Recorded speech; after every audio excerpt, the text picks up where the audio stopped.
시청자 여러분 안녕하십니까, 이용순입니다. 더 행복한 충남, 대한민국의 중심이라는 도정 구호를 내걸고 출범한 민선 7기 충남 도정이 어느덧 1년을 맞았습니다.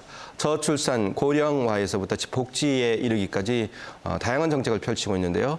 충남 도민들은 과연 어떤 평가를 내리고 있을까요? 오늘 KBS 생생토론에서는 양승조 지사와 함께 지난 1년을 돌아보고 앞으로의 충남 도정 방향에 대해서도 고민해보는 시간을 마련했습니다. 토론에 함께하실 분들을 소개해드리겠습니다. 양승조 충남도지사 나오셨습니다. 예, 안녕하세요.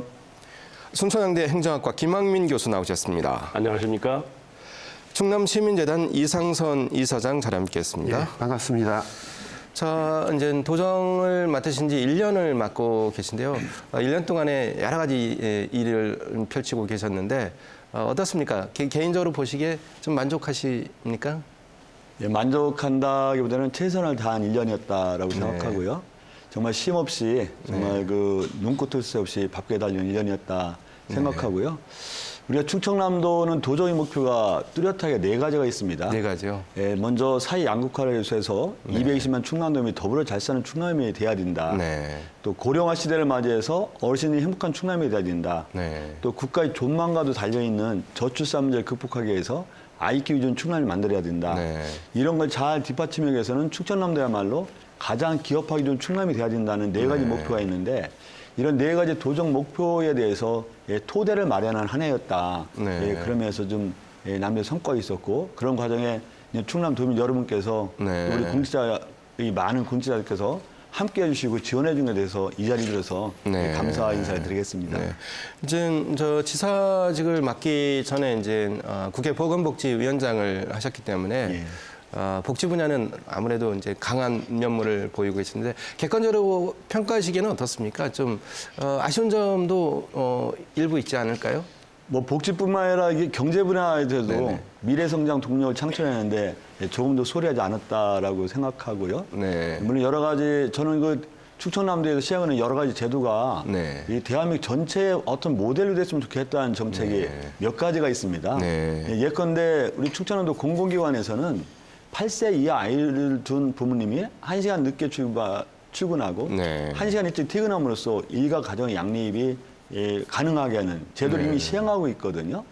그런 거라든가 아니면 우리 청년들에게 출산을 가로막는 또 혼인을 가로막는 가장 커다란 장애물인 이 주거 문제를 해결하기 위해서 약 전용 면적 20평 정도 돼서 아이 2명을 키울 수 있는 필요한 면적인 더 행복한 주택을 건설 추진 중이고 그런데 이런 것은 중앙 전체에서도 모델했으면 좋겠다는 생각을 가질 정도로 커다란 자부심을 갖고 있다는 말씀 드리고요. 아쉬움이 있다면은 뭐 가장 커다란 문제는 재정 문제 아니겠습니까? 중앙정부 국세와 지방세 비율이 76대 24가 되지 않다 보니까 남도 충청남도의 특유한 어떤 제도라든가 이 사업을 시행할 수 있는 여지가 굉장히 적은 게 가장 아쉬웠다는 말씀 드리겠습니다. 어떻습니까? 그 김학민 교수 이제 도정 1년을 지켜보셨는데 좀 잘한 부분 또 아쉬운 부분은 또 나름대로 또 평가하고 계실 텐데 어떻습니까? 네. 민선 6기에서 7기 넘어오면서 제가 도민으로서 체감했던 것은 좀 약간 도정이 좀 흔들렸던 모습들을 우리가 기억을 하는데 도정이 흔들렸다. 이 7기 오면서 빠르게 안정을 시키고 양승조 지사의 도정 철학이 우리 도민들한테 안착하는 그런 성과가 저는 가장 컸다고 봅니다. 특히 양극화에 대한 여러 가지 이 대책들, 저출산이라든가 고령화에 대한 또 선제적인 대응들이 아무래도 도민들의 체감이 되는 부분이어가지고 같이 호흡했던 것들이 굉장히 중요했다. 반면에 이제 이 경제 관련된 것도 경제가 먼저 선순환돼서 복지로 가는 그러한 어떤 비전들이 같이 구현되면서 저는 뭐 개인적으로는 도의 경제발전 전략을 만드는 일에 같이 참여했었는데 짧은 시간 내에 우리가 6기 때 만들었던 경제비전 2030 기억하실 텐데요. 그 당시에는 이제 4차 산업혁명이라든가 남북 경제협력이라든가 이런 것들이 좀 빠져있는, 그 당시에는 그게 중요한 이슈가 아니었죠. 근데 지금은 굉장히 중요한 이슈가 됐는데 이런 것들을 담아낸 도의 경제발전 전략을 발빠르게 세우고 이것을 비전을 선포하고 실행계획까지 완성을 해서 그 행사를 했던 기억이 좀 있고요. 또 하나는 이제 저출산 대책 그 범도민 이 컨퍼런스를 한 기억이 있는데 그것도 도민들로부터 상당히 많은 호응을 해서 이 두 축이 이 충남의 주요 도정이다라는 것을 확실히 인식시켰다고 봅니다. 대신에 이제 좀 아쉬운 것은 아무래도 여러 가지 일을 다 할 수는 없지만 우선순위에 있어서 복지 정책은 상당히 선제적으로 발빠르게 준비를 했지만 경제 분야는 요즘 상당히 어렵은 상황에 도민들이 좀 복지 정책만큼 선제적으로 했던 어떤 그 체험적인 체감할 수 있는 이런 정책들은 좀 보이지 않아서 아마 이제 2년째 들어오면서 많은 기대를 하고 있을 것으로 그렇게 기대를 하고 있습니다. 그 지금 말씀하신 거는 뭐 그 복지 분야는 A+인데 경제는 A와 B 사이가 되지 않을까 이런 말씀 주셨거든요. 예, 우리 경제 문제에 대해서 몇 말씀만 좀 올리면요. 예, 실제로 제가 취임하면서 1년 됐는데 지난 6월 1일 기준에 하면요. 국내 기업 유치한 게 한 707개 정도 됩니다. 그래서 이 투자 금액만 해도 한 4조 1,003억 원 정도의 고용 창출 효과가 한 15,589명 정도 되는데 이런 기업 유치 숫자는 전국에서도 손꼽힌다는 말씀을 드리고요. 특히 외자 유치 같은 경우도 우리가 10개 했던 외자 유치에서 7억 900만 달러 정도 유치한 것도 하나의 성과다. 이런 말씀을 드리고요.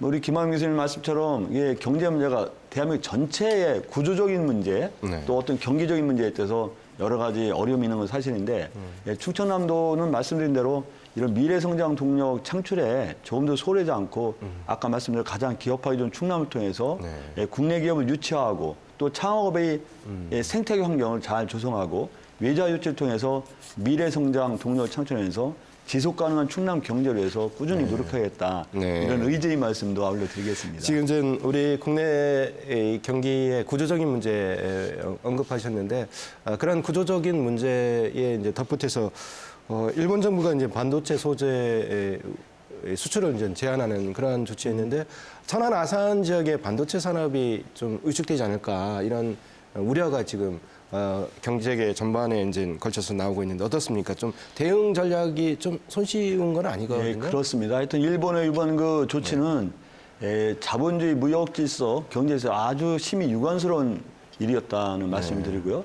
말씀하신 대로 충청남도가 작년에 수출 액수가 한 920억 달러 정도 되거든요. 근데 반도체와 디스플레이 분야가 한 60% 정도를 차지하기 때문에 일본의 이런 무역 규제가 대한민국 전체에도 큰 타격을 줄이라고 예상되지만 충청남도가 그 타격에서 벗어날 수가 없는 게 충청남도다. 이런 말씀을 드리고요. 관련해서 오늘 그 회의가 잡혀 있습니다. 그래서 이런 그 단기적으로, 중기적으로, 장기적으로 이 문제 처리하고 대책 어떻게 세울까 그런 말씀을 드리고요. 여러 년 중앙정부와 함께 우리도 이 문제를 푸는데 여러 가지 노력을 기울이겠지만 실제로는 이게 어느 정도 장기화됐을 때는 자금 문제에서 가장 커다란 문제될 거라고 봅니다. 그렇죠. 이런 그 자금 문제, 자금 안정화, 경영 안정 자금 지원 문제라든가를 통해서 우리 충청남도에 있는 여러 가지 기업체가 어려움에 빠지지 않도록 충청남 만전의 대책을 세우고 실행할 계획입니다. 이제 그 올해 상반기에는 이제 자동차 부품 업체가 좀 어려운 상황이 처해가지고 이제 자금 지원 부분 언급하셨는데 이 반도체 분야도 좀 썩 좋지 않은 상황이기 때문에 좀 그런 부분을 언급해 주셨는데 이상선 이사장이 어떻습니까? 지난 1년 동안 어떻게 보셨습니까? 예, 지금 토론회 초반에 그 아베 정부의 그 적반하장식 수출 규제 이 문제를 거론해서 조금 화가 나는데요. 좀 침착하게 한번 접어보겠습니다. 지금 이제 그 지사님께서 여러 이제 복지 정책 중에서 특히 이제 고교 무상급식이라든가 무상교육 이 부분을 굉장히 담백하게 선제적으로 아마 전국에서 최초인가요? 네, 맞습니다. 먼저 그런 시도를 하신다든가 그리고 이제 또 이제 부나무 역간척이라든가 문제, 환경 문제라든가 보령 1, 2호기 조기 폐쇄에 대해서 좀 역점적으로 이렇게 앞장을 서고 계신 부분들은 저희 NGO 시민사회 입장에서도 상당히 좀 공감이 가는 그런 정책적 방향이고 일정 부분 그 성과가 아니었는가 그런 생각을 하면서도 그러면서 이제 금년에 2019년 도정 8대 핵심 과제 추진 방향을 보시면 여기도 경제적인 내용들이 상당히 많이 있습니다. 주민의 삶의 질의 문제라든가. 그래서 그런 부분들이 안 보일 정도로 복지에 굉장히 열정을 쏟아온 1년이셨다. 그런데 그런 반면에 이제 좀 아쉬운 점은 이제 특히 이제 시민사회 관점에서 봤을 때 예컨대 이제 촛불 이후에 중앙정부뿐만 아니라 지방정부에도 지방 행정에도 뭔가 좀 변화와 혁신이라든가 협치라든가 이런 부분들에 대한 행정적인 변혁을 일정 부분 기대했던 부분이 있습니다. 그런 관점에서 보면 이게 적정한 용어인지는 모르지만 가치 행정적인 측면에서 예를 들어서 뭐 세종시는 시민주권이라든가 대전은 수기민주주의라든가 이런 측면에서의 어떤 행정의 민주화라든가 행정의 가치적 접근이라는 측면에서는 다소 좀 아쉬운 점이 있지 않는가. 그래서 그런 부분들을 좀 유념해 주셨으면 좋겠다. 그런 생각을 해봅니다. 예, 답변 주실까요? 뭐 이상선 이사님 말씀 잘 지적을 우리가 잘 받아들이겠고요. 이제 대표님 말씀하신 대로 우리가 협치 문제라든가 거버넌스 체계 구축과 실천에 다소 미흡함이 있다면 더 최선을 다했다는 말씀을 드리고요. 사실 내부적으로는 저는 확실한 의지를 갖고 있는데 그게 아마 또 시민단체 대표님이라든가 시민단체를 받아들일 때는 다소 미흡한 점이 있을지 모르겠다고 생각하고요. 그런 지적을 계기로 해서 충청남도가 더 함께 민관이 또 시민단체와 함께 협치 행정의 민주화 측면에서 더욱더 여러 가지 정책을 개발하고 실행하겠다는 말씀을 드릴게요. 그리고 뭐 세종시를 우리가 흔히 이제 행정 수도 또는 행정 중심 복합도시 이렇게 얘기하고 있는데 충남을 이제 캐치프레이즈가 충남에 대한 어떤 복지수도, 복지수도를 지향하는 그러한 입지가 이제 전국적으로 관심을 받는 그런 주제인데요. 어떻습니까? 복지수도 충남 목표하신 바에 어느 정도 근접하고 계시다고 보십니까? 저는 복지 문제가 왜 중요하다고 생각하냐면요. 예컨대 작년에 대한민국 1인당 GNP가 GDP가 3만 달러 넘었거든요. 3만 천 한 189달러로 해서 우리 돈으로 따지면은 한 3,449만 원 정도가 되는데요. 그럼 2인 가족매도 7천만 원인데 우리가 2019년도 1사분기 가구별 소득 통계를 보면요. 이 가구라는 건 2인 이상을 말하는 건데 하위 20% 가구 소득이 125만 원이 지나지 않습니다. 하위 10%는 80만 4천 원이에요. 그러니까 1인당 GNP가 3만 달러가 넘고 원화로 따지면 3,449만 원이라고 자랑하는 대한민국에서 최소한 20% 가구 내지 하위 10% 가구는 도저히 살아갈 수 없는 여건이 되는 겁니다. 근데 그분들에는 1인당 GDP 3만 달러가 어떤 의미가 있고 총 GDP 세계 10위가 어떤 의미가 있느냐. 그분들이 어떻게 대한민국 구성원이 자부심이 있고 자긍심을 갖고 살아갈 수 있느냐. 결국 경제 발전이라는 것은 대한민국 국민이면 최소한 인간다운 존엄성을 갖고 살 수 있는 사회. 아무리 사회적 약자라도 사회적 낮은 곳에 있는 사람도 최소한의 삶의 조건이 마련되지 않는다면 정부는 왜 필요한 건가? 국가는 왜 필요한 건가? 충남도는 왜 필요한 건가?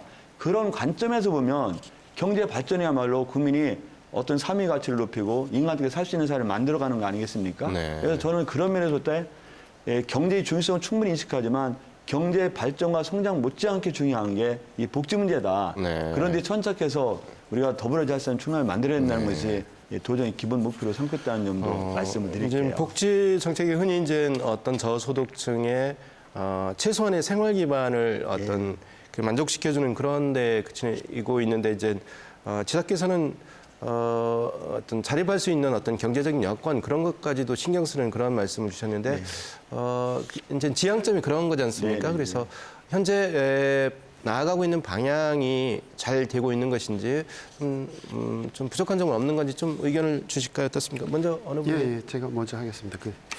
지금 이제 복지에 양 지사님은 거의 올인하다시피 해서 사실은 복지 문제에 대해서 뭔가 좀 흠을 찾아내는 것이 쉽지는 않아 보입니다. 그럼에도 불구하고 예컨대 이제 저출산 고령화 문제가 예를 들어서 고령화 문제는 충남도로서 충분히 심각한 지경에 이르러 있고 그것에 대한 뭐 자살 지수라든가 이런 측면에서는 심각한 문제가 있는데 과연 충남도 같은 광역도 차원에서 이 저출산 문제에 이만큼의 정책적 올인을 하는 만큼의 성과가 있을 것인가.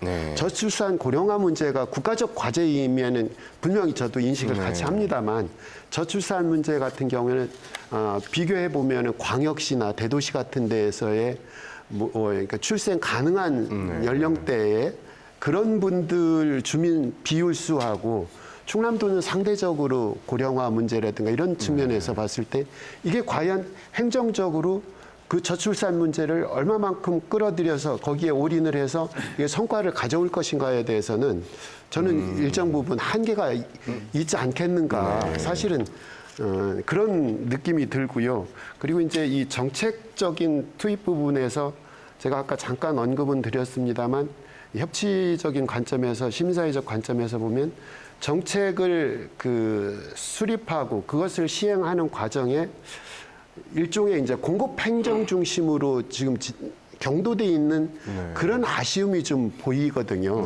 정작 이해 당사자와 예컨대 이제 지방자치 같으면 자치와 분권 관점에서 주민이 앞장서고 주민의 의견을 충분히 수렴하는 그런 과정이 조금 다소 미흡했다. 그것이 이제 복지정책의 문제에서도 수립과 뭐 시행 이런 측면에서도 그 아쉬움이 좀 있다. 그럼에도 불구하고 겨우 이제 1년 지났으니 뭐 이제 성과는 지금 당장 체감하기는 어려울 겁니다. 아마 그렇게 해서 충남도가 자체적으로 양승조 도정에 대한 여론조사한 결과 1,몇백 명 대상으로 해서 56.2%인가 19세 이상 그 정도인 것은 1년 지금 성과에서 그렇게 큰 성과를 낼 만한 충분한 시간은 아니었기 때문에 2년, 3년 좀 지켜볼 필요가 있겠다. 바로 싶습니다. 답변 주시죠. 네. 예, 일단 뭐 제가 도지사 체험에서 주민참여 예산제도라든가 이런 예산이 굉장히 많이 증가했습니다. 그래서 하여튼 주민이 여러 가지 주민의 의견을 듣고 어떤 예산을 배정하자는 것도 소홀하지 않겠다는 말씀을 드리고요. 이상선 이사장님 말씀대로 저출산 문제, 고령화 문제를 광역단위 도 차원에서 다루는 의제로서는 굉장히 큰 의제입니다. 또 충청남도만 잘한다고 되는 건 아니지만 실질적으로 이 저출산 문제를 보면요. 대한민국 작년 합계 출산율이 0.98명이었습니다. 0.98이요. 예, OECD 국가 36개 국가 중에서 우리보다 낮은 나라도 합계 출산 1이 넘기 때문에 꼴찌에서 2위와 우리 차이가 굉장히 클 정도로 200개 넘는 나라 중에서 합계 출산율이 1 이하가 안 되는 나라가 오직 대한민국만 있을 정도로 정말 심각하고도 심각한 상황이 이 저출산 문제입니다. 예컨대 우리 작년에요. 어린이집이 문을 닫은 게 1,067개 정도입니다. 전체. 그런데 더욱 심각한 것은 작년 12월 말과 금년 6월 말 기준에서 충청남도에서 폐원한 어린이집만 81개입니다. 이 저출산의 재앙이 하나하나 시작되는 겁니다. 그렇다고 볼 때 이런 국가정부, 중앙정부에서 이걸 중앙정부에 맡겨야 되느냐. 우리 충청남도에서도 나름대로 선도적 모델을 마련해서 이게 전체 확산되는 계기를 만들어야 된다. 저희는 저출산 문제는 말씀드린 국가의 존망과 달려있다고 생각하고요.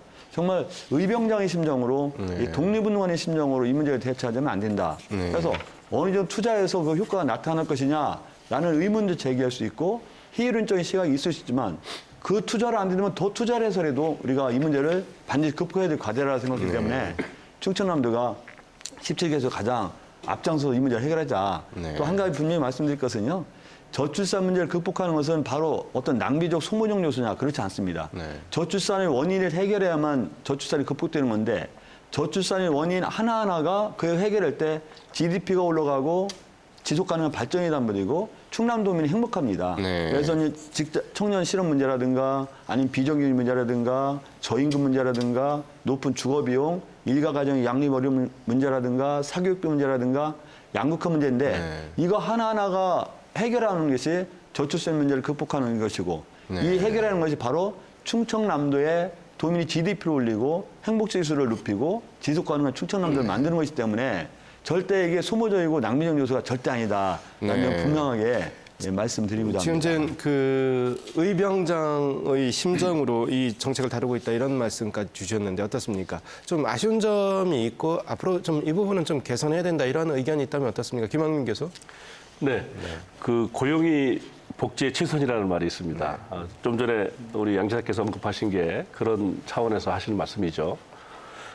근데 우리가 이제 연령별로 보면은 고용을 통해서 복지로 가는 이런 선순환에서 청년 일자리 문제를 지난 1년 동안 충남도에서 많은 것을 다뤘습니다만은 그리고 전국에서 볼 때 충남의 청년 고용률이 제일 높다는 것도 아마 굉장히 좋은 성과이기도 합니다만 실제로 우리 지역에 좋은 일자리를 만드는 것은 청년들이 바라고 있는 내용이죠. 이런 내용에 대해서 좀 더 앞으로 해결할 숙제고요. 또 중년층의 고용들이 되게 이제 인생 이모작도 하시기도 하고 경력 단절 여성들을 좀 포용하는 정책도 하고 특히 소상공인들이 상당히 어려운 시절인데 지역 화폐라든가 이러한 정책을 통해서 이미 이 정책을 수립했지만 이것이 경제를 아무래도 다른 정책하고 다르게 효과가 좀 늦게 나타나기 때문에 이런 점에서 아까 제가 말씀드렸는데 우리 앵커께서 그 경제 분야 학점을 저는 안 줬는데 주셨어요. 근데 A에서 B라고 했습니다. 그 점수는 조금 더 이따가 평가를 해야 될 거라고 생각하고요. 그리고 세 번째 노년층의 일자리. 저는 우리 대한민국의 노인분들이 전 세계 어느 나라보다 디지털 또는 스마트폰 이런 그 정보화 능력이 굉장히 우수한 분들이라고 생각합니다. 아주 찾아보기 힘들고요. 그래서 여러 가지 서칭도 하시고 댓글도 다시고 동아리 활동도 하시는데 이런 분들을 활용해서 디지털 노인 어떤 그 일자리 창출하는 거 이런 아이디어도 앞으로 필요하겠다. 그리고 또 하나는 이제 여기 유출이 결국은 우리 경제에 있어서 충남이 돈독하게 갖춰야 되는데 지금까지 충남 도정에서 복지 문제에 대해서는 아까 제가 잠깐 말씀드렸던 선제적으로 하신 게 많은데 이런 쪽도 정책은 만들었지만 좀 선제적으로 제가 그래서 우리 도정 하시는 분들한테 지사께서 1년 동안 하신 복지 정책에 좋은 것들을 벤치마킹을 해서 그것을 경제 쪽에 선제적으로 할 수 있는 것들을 만들어 보자. 그래서 하나의 예가 그 복지 쪽에는 상당히 많은 도 자체의 조직 개편을 이뤘습니다. 그걸 할 수 있도록. 사실 경제 쪽에도 지금 경제가 많이 바뀌었거든요. 상황이 많이 달라졌는데 도의 조직 개편도 현재 경제에 맞게 다시 한번 연말에 살펴봐야 될 분야가 아닌가 그런 차원에서 제가 아쉬운 부분이라고 말씀드립니다. 지금 뭐 핵심은 뭐 이런 것 같습니다. 어떤 복지에 대한 열정을 경제 그리고 또 일자리 창출에도 좀 나눠서 경제를 좀 살려달라 이런 주문이거든요. 열정뿐만 아니라 제가 사실 도저로서 시간 할당을 보면요. 복지 분야보다는 경제 분야가 훨씬 더 많이 현장 방문이라든가 간담회라든가 훨씬 더 많죠. 몇 가지 우리 김학민 교수님 말씀에 충남 도민들한테 답변을 드리면요. 우리 소상공인들의 상황이 굉장히 안 좋습니다. 안 좋은 여러 가지 원인이 있는데 일단 그 경기적 측면도 있고요. 구조적 측면이 아주 강합니다.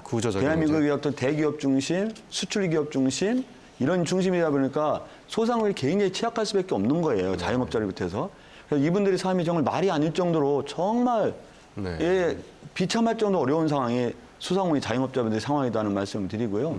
이런 상황에서 이분들을 경기 구조적으로 풀어내고 경제적 측면에서 풀어내야 되는데 충청남도는 우리 소상공인들이 이런 어려움을 해소하기 위해서 10인 미만의 직원을 고용한 고용주가 부담하는 4대 보험료가 있지 않습니까?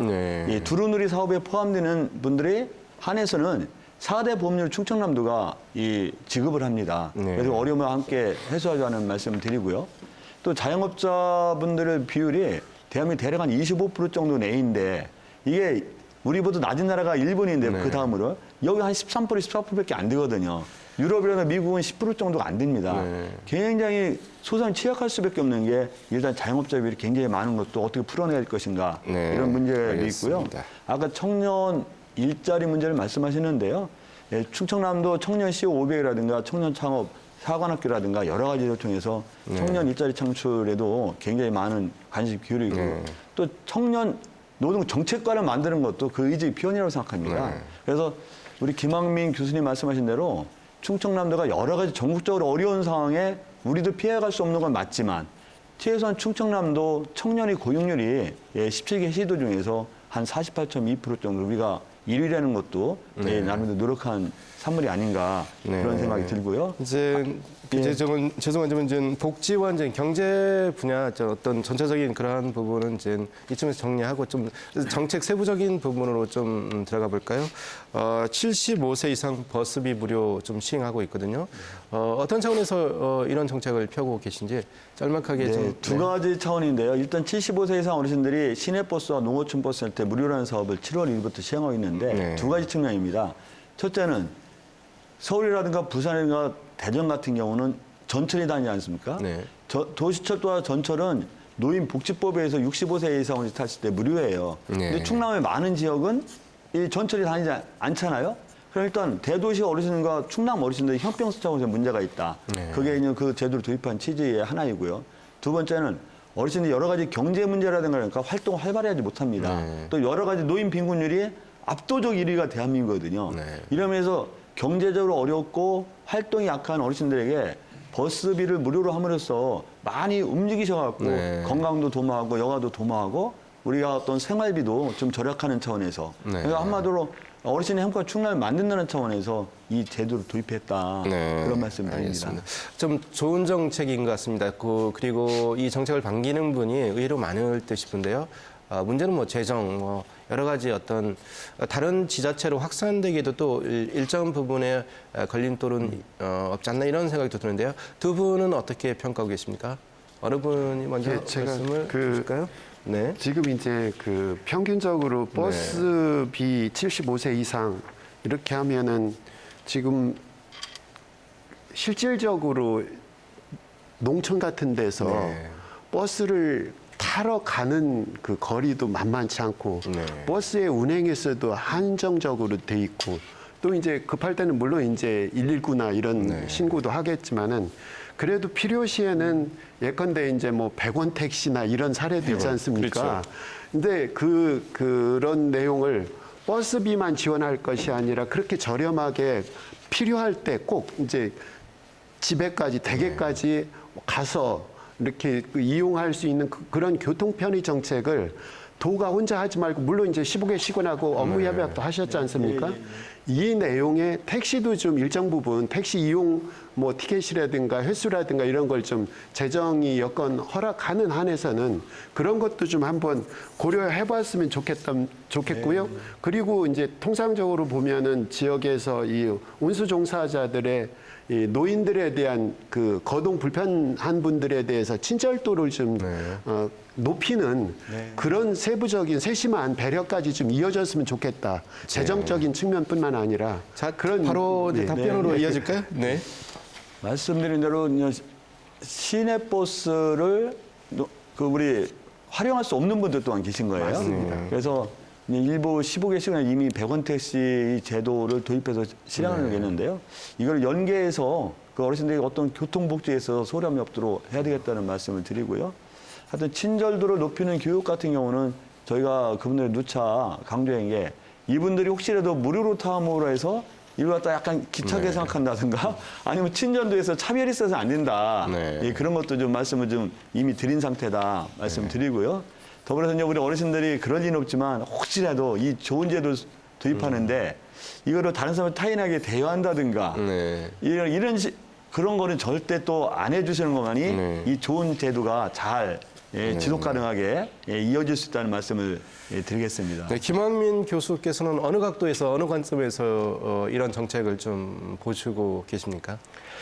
저는 노인분들이 이제 가장 큰 수혜자 아닙니까? 이제 그분들에 대한 어떤 그 의견들, 수요 조사들 이런 것들을 철저히 좀 하셔서 예를 들어 저희 아버님, 어머님이 이제 예산에 사시는데요. 병원에 가시려면은 이제 천안을 가실 경우에는 굉장히 고생을 하세요. 뭐 시내버스가 자주 있지 않고. 그래서 우리가 그 노인분들이 다니는 코스가 있습니다. 병원도 가시고 시장을 가시고 뭐 친인척 방문도 하시고 그래서 그러한 루트들을 가지고 고민을 해야 된다. 기존의 버스 회사가 갖고 있는 노선이 아닌 이 75세 이상이라면은 75세 이상 노인의 생활 패턴이 있기 때문에 그 패턴에 맞는 이 버스 무료 정책이 좀 와야 되겠다. 네. 요즘에 뭐 빅데이터 다 아실 겁니다. 이것을 인공지능으로 분석도 하고요. 그래서 충분히 우리 도정에 그런 역량들이 있을 거기 때문에 그런 차원에서 이 좀 더 한 차원 높은 그러한 그 우리 충남 노인 정책이 있었으면 좋겠다 이런 생각을 합니다. 김 교수의 지금 말씀은 이제 어떤 질문이라기보다는 또 주문사항이고 또 충분히 수용할 수 있는 정책이라 좀 답변은 듣지 않고요. 다음 주제로 넘어가 보겠습니다. 이 기업 유치 부분이 이제 일자리 창출과 또 경제 활성화 문제와 맞닿아 있는 건데 기업 유치 부분에 대해서 이제 좋게 평가하시지만 또 두 분의 말씀은 좀 부족한 면이 있다, 더 살려야 된다 이런 주문이 계속 나오고 있습니다. 양 지사께서는 어떻게 보고 계십니까? 일단 기업 유치 성과에 대해서는 우리가 나름대로 그 충청남도가 선전했다 이렇게 말씀드립니다. 사실 수도권 규제 완화라든가 여러 개 이 경기의 어떤 불투명 그런 것 때문에 기업이 이전하고는 기업이 많지 않거든요. 그럼에도 불구하고 충청남도가 여러 가지 기업 유치를 할 수 있는 여러 지원 제도를 만들어서 지원하고 있는데요. 예컨대 수도권 기업이 이전하면 이주 직원 그 지원비가 한 개인당 한 150만 원 정도 나오고요.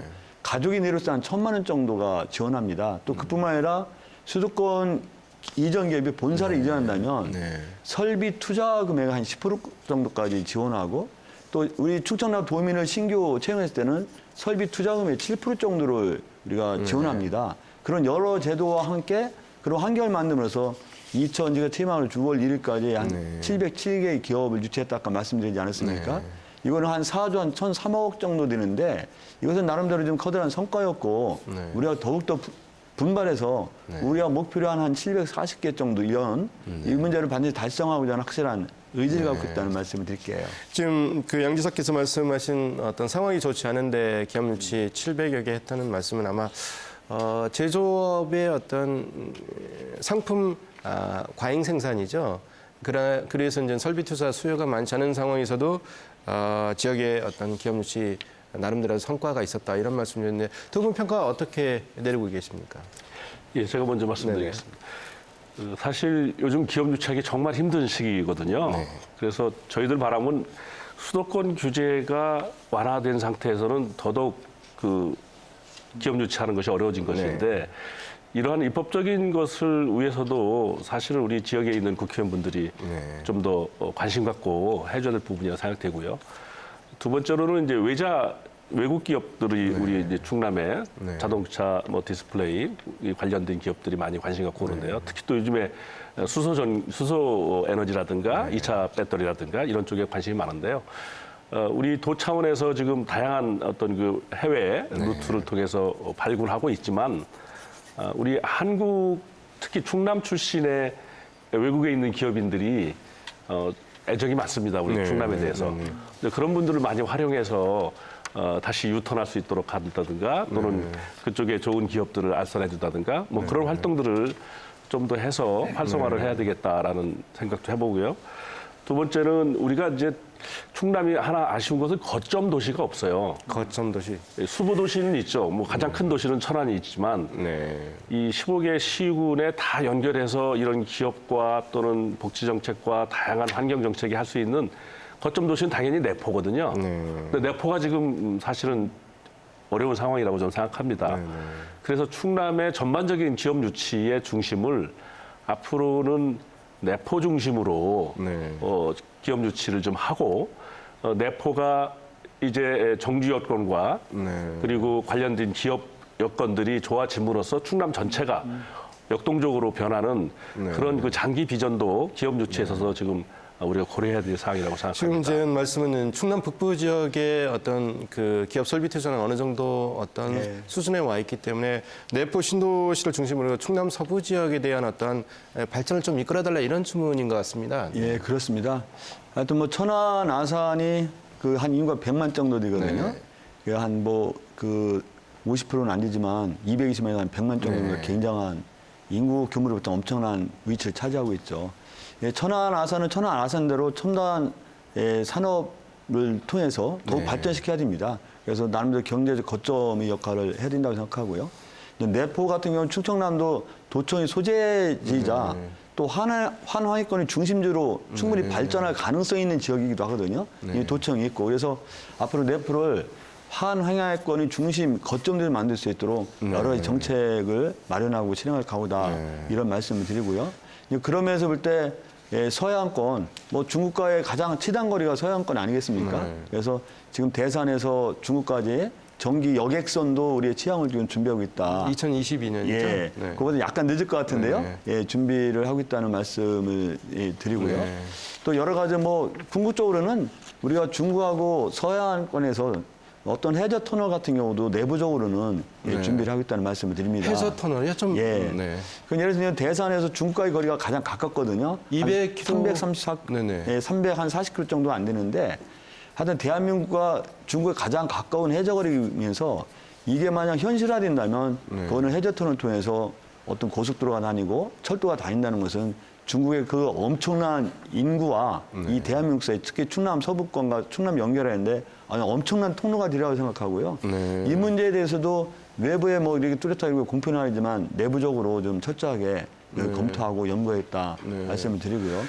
하여튼 한마디로 말씀드리면 내포가 실질적으로 아직 정주 여건이라든가 그런 것이 미비한 것이 많습니다. 그래서 정주 여건 개선을 통해서 살고 싶은 살기 좋은 내포를 만드는 것도 차관에서 좀 준비하고 실행하고 있다는 말씀을 드리고요. 네, 제가 좀 지사님 말씀 끊고 제가 좀 추가 질문 드리고 싶은데요. 이제 한중 해저 터널은 이제 가설로서 뭐 간혹 이제 제기되긴 했는데 정부 쪽 연구기관이나 자치단체에서 구체적인 어떠한 시나리오서 제시된 적은 없는데 지금 말씀을 하셨으니까 어느 정도 이러한 논의가 좀 진행되고 있습니까? 이게 뭐냐면 아주 그 중앙정부 차원에서 도 차원에서 깊이 연구용을 조사한 거지만 내부적으로는 준비하고 있다는 말씀이 사실 그 한중터널 이 문제 해저터널 문제는요. 우리 충청남도만 거기에 관심을 기울이는 게 아니고 이제 경기도도 아마 틀림없이 굉장히 큰 관심을 기울여야 생각합니다. 네, 그 전 지사께서 간혹 얘기했어요. 그래서 이 문제에 대해서 우리가 섣부르게 설익은 상태에서 발표를 하면 오히려 이게 사업 진행에 마이너스를 초래할 것이다라는 생각을 갖고 있고요. 그래서 일정한 단계까지는 우리가 내부적으로 준비한다. 다음에 내부적으로 준비하지만 이게 엄청난 그 소요 자금이 소요되는 문제거든요. 뭐 최소한 경우에 따라 학자마다 약간 틀리지만 지금 120조 정도.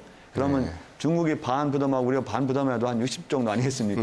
그러면 세종시에 22조 5천억이 한 3배 정도의 정말 단군 일의 최고의 역사가 되는 거거든요. 그래서 이 문제는 우리가 내부적으로 철저하게 준비하고 어느 정도 물이 익었을 때 이 발표를 통해서 이런 그 계획을 삼자는 게 기본 목표입니다. 네, 알겠습니다. 요 문제 간단하게 말씀 이제 주시죠. 답변을 기대하고 안 하셔도 됩니다. 그래서 이제 기업 유치 관련해서 그동안에 이제 수와 양적인 관점에서 주로 접근해서 성과 중심으로 이렇게 진행을 해왔는데 이제는 좀 질적인 측면에서 질적인 부분. 왜냐하면은 지금 이제 충남의 서북부 벨트, 북부 벨트 를 저희는 이제 신수도권이라고 할 만큼 주로 이제 산업 시설이 많이 유치했는데 대부분 생산 시설이거든요. 그래서 질적인 측면에서 본사 이전까지 좀 체크를 해서 가능한 그런 부분을 좀 챙겼으면 좋겠다 그런 생각이 들고요. 그리고 이제 주로 이제 이 기업 유치나 시설 큰 기업의 유치는 대부분 역시 또 이제 북부 벨트를 선호하는 그런 경향성이 있는데. 그 균형 발전 차원에서 좀 이 적정한 입지를 조절할 수 있는 그런 정책적인 배려가 좀 필요하다. 이 그런 생각을 사장님 해봅니다. 지금 주문하신 본사를 끌고 좋은 와라. 말씀이라고 생각되고요. 사실 수도권 집중에 대기업 본사가 집중됐다는 건 잘 아시라 생각하는데요.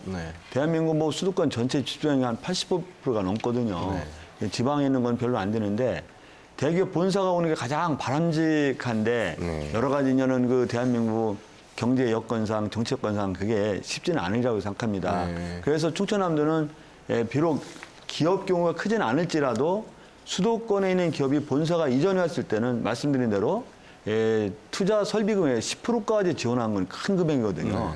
거기다 충청남도의 인력 고용을 창출하면 설비 투자는 또 7%까지 지원하는데 그러면 최대 17%까지 지원하는 과감한 정책을 도입해서 기업의 이전, 더 나아가서 본사 이전을 강력하게 촉구하고 노력을 기울이겠다는 말씀을 드리겠습니다. 이제 토론 시간이 약 채 10분이 남지 않아서요. 이제 질문 드리고 또 답변할 시간이 이제 부족한데 제가 한 가지 질문을 드리고 또 두 분께 또 질문권을 드리도록 하겠습니다. 이 서산 그 석유화학단지에서 이제 화학 사고가 좀 났기 때문에 충남 도민들이 좀 우려하는 바가 있습니다. 이 화학 사고 대응 방법 어떻게 가져가고 계신지 좀 말씀 부탁드리겠습니다. 일단 두 가지 점에서 말씀을 드릴게요. 사실 이게 화학사고, 화학물질 배출 사고가요. 이게 유해화학물질인지 아니면 비유해화학물질인지에 따라서 이 재난 유형이 틀립니다. 네. 그런데 지난번에 그 사고가 생긴 이후에 우리가 검토를 해보니까 유해화학물질이 아닌 경우에는 어떤 재난 사고를 할 수 있는 게 규정이 없더라고요. 이 매뉴얼이 어떤 미비점 사각지대인데 우리가 철저하게 유해화학물질인지 일반 화학물질이든지 사고가 났을 때는 그 매뉴얼을 철저하게 마련해서 지금 시행해야 되겠다. 그런 말씀을 드리고요. 두 번째, 사고가 났을 때 초등 대처라든가 사후 수습에 있어서 이 현장 대응할 수 있는 권한이 충청남도에 거의 없습니다. 거의 환경부가 거의 갖고 있거든요. 그래서 이런 그 권한을 위임받은 거 아닌가요? 아니 오히려 그 환원이 됐습니다. 중앙정부에 몇 년 전에. 그래서 이 문제에 대해서 충청남도 지자체가 이 문제 초등 대처라든가 응급 문제라든가 회복할 수 있는 권한의 이양을 지금 중앙정부에 적극 개진하고 있다, 요청하고 있다 말씀드리고요. 하여튼 충청남도에서는 일반 화학사고라도 재난 문자를 발송한다든가 이런 마찬가지로 이 재난으로 규정하고 이런 여러 가지를 알리고 대처를 해야 되겠다. 준비하고 있습니다. 이제 다음으로 이제 그 패널 두 분께 답변을 포함해서 한 2분 30초 정도의 질문 답변 시간을 드리겠습니다. 어느 분부터? 제가 먼저 하겠습니다. 이선생. 지난 그 사상 유례가 없는 촛불 시민 혁명에서 요구한 것은 귀결점이 적폐청산이었습니다. 그리고 지난해 그 6.13 지방선거를 통해서 지방 권력도 대대적으로 교체가 됐거든요. 그러면은 그런 연장선상에서 지역에서 그 적폐청산이라는 관점에서 지역 행정이 담아낼 수 있는 것이 그런 기대감이 있어서 사실은 지방 권력이 교체된 측면이 있다고 생각한다면 그런 관점에서 양 지사님이 어떤 그 적폐청산 내지는 관료주의에 대한 비판이 그동안 계속 돼 왔었는데 이런 관점에서 어떤 계획이 있으신지 하는 문제하고 그리고 또 이제 지금 혁신도시라든가 지금 상당히 그 심혈을 기울이고 계신 혁신도시 문제라든가 지금 여기 KBS이긴 합니다만 220만 도시에 그 공중파 채널이 하나 없거든요. 이 문제 굉장히 심각한 문제입니다. 이 문제에 어떻게 대응을 하고 계실 건지 그리고 또 하나 이제 석탄화력 조기 폐쇄를 말씀하셨습니다.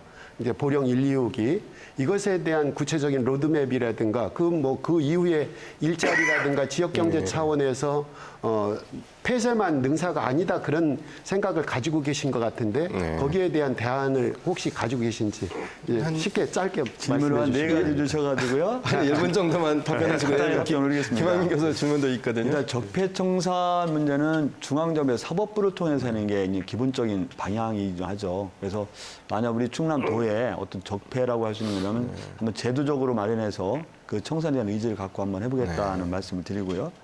혁신도시 문제는 지금 법안이 국회에 지금 계류 중입니다. 제가 그저께도 원내대표라든가 여러 가지 법안수위원장님과 의원들 만나 뵙고 왔는데 혁신도시가 일단 국회에서 법률 개정과 동시에 공공기관 이전 논의가 시작해야 되는데 중앙정부 차원에서는 공공기관 이전 논의가 안 돼 있어요.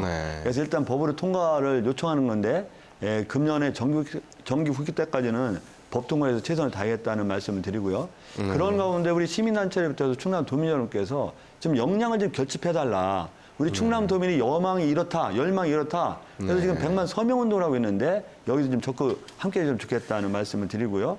또 말씀대로 KBS 방송중국이 충청남도에는 없습니다. 우리가 사실 대전과 충남 분리, 전남과 광주 분리, 대구와 경북 분리가 똑같은 상황인데 경북과 전라남도에는 있지 않습니까? 그런 면에서 볼 때는 수신료도 사실 우리가 다른 지역보다 더 많이 내지 않습니까? 거기다 재난 그 방송에 가장 필요한 게 충청남도거든요. 오늘 협약을 맺었지만. 우리가 농업과 해양수산이 발전한 상황에서 재난방송이 가장 필요한데 재난방송 주관사인 KBS 방송총국의 충남 설치는 설립은 정말 중요하다. 그 문제도 제가 여러 가지 그 어떤 사장님이라든가 많은 걸 뵙고 요청드리고 있다 이런 말씀 드리고요. 그 지사님 그 김한민 교수 질문하고 또 답변하면 대략 시간이 이제 맞춰질 것 같은데요. 그럴까요? 네, 그럴까요? 먼저 질문하고 한 2분 정도 시간 괜찮겠습니까? 예, 저는 뭐 미래 먹거리에 대해서 한번 네. 질문 드리겠습니다. 우리 충남의 미래 산업은 차세대 디스플레이, 차세대 자동차, 차세대라고 붙이는 거에 유행이 돼 있는데요. 네. 저는 굉장히 좀 생각의 전환을 좀 해야 된다고 생각합니다. 네. 이제 수소차만 하더라도 지금 이미 울산이라든가 전주, 군산 같은 데서 선점을 해서 중형 SUV라든가 대형 트럭이나 버스를 생산하는 라인이 다 굳혀졌어요. 충남에 올 게 이제 소형 승용차 정도밖에 없습니다. 네. 승용차인데 이거는 아직 기술 개발이 좀 요원한 시간이 걸리는 얘기고요. 이것이 당장 어디로 가느냐가 초미의 관심인데 이런 거에 대한 대책이 충남 차원에서 좀 더 구체적으로 있어야겠다라는 생각이고요. 두 번째로는 좀 더 우리가 꿈을 꿀 수 있는 새로운 산업군을 발굴해야 되겠다. 네. 그래서 저는 이제 그 분야에 연구하는 학자로서 제가 고민을 해보니까 전국 시도에서 하지 않는 새로운 먹거리 산업 중에 하나가 우주 산업이 우리가 앞으로 관심 가져야 됩니다. 대한민국 전체가 우주 산업에 지금 사실 사각지대입니다. 그러나 우리 옆에 있는 일본이나 중국만 하더라도 뭐 유럽이나 미국은 말할 것도 없이 청소년들, 젊은 벤처기업가들이 소형 위성을 쏴서 위성 서비스를 하고 있어요. 이런 비전들을 한번 충남도에서도 크게 한번 가져보면 좋지 않는가 자, 이런 의견을 한번 드리고 싶습니다. 네, 우주 산업의 비전까지 나왔습니다. 짧게 빠르게 말씀드리겠습니다. 아까 화력발전 조기 폐쇄 문제는요.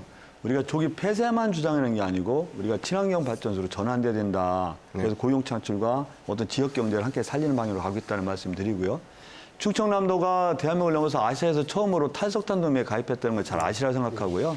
탈석탄 동맹 리더로서 그런 역할을 충실하겠다는 말씀을 드리면서 우리 김학민 교수님 말씀하신 차세대 디스플레이, 차세대 환경, 미래차 말씀하셨는데요.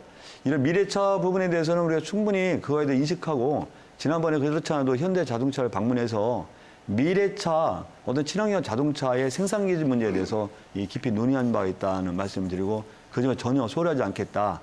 더구나 차세대 디스플레이 같은 경우는 우리가 하여튼 뭐 디스플레이 핵심 공조 플랫폼을 통해서 했다는 말씀을 드리고 우주 산업을 말씀하셨는데요. 그것도 충분히 우리가 적극 검토하겠다는 말씀을 드리면서 충청남도는 또 해양 신산업을 통해서 미래 성장 동력 창출하겠다는 것이 확고한 의지입니다. 네, 오늘은 이제 이쯤에서 정리해야 될 것 같습니다. 3주에 걸쳐서 대전 그리고 세종, 충남광역단체장을 모시고 이야기를 나눠봤는데요. 누구에게나 이 지켜야 할 초심이라는 게 있다는데요.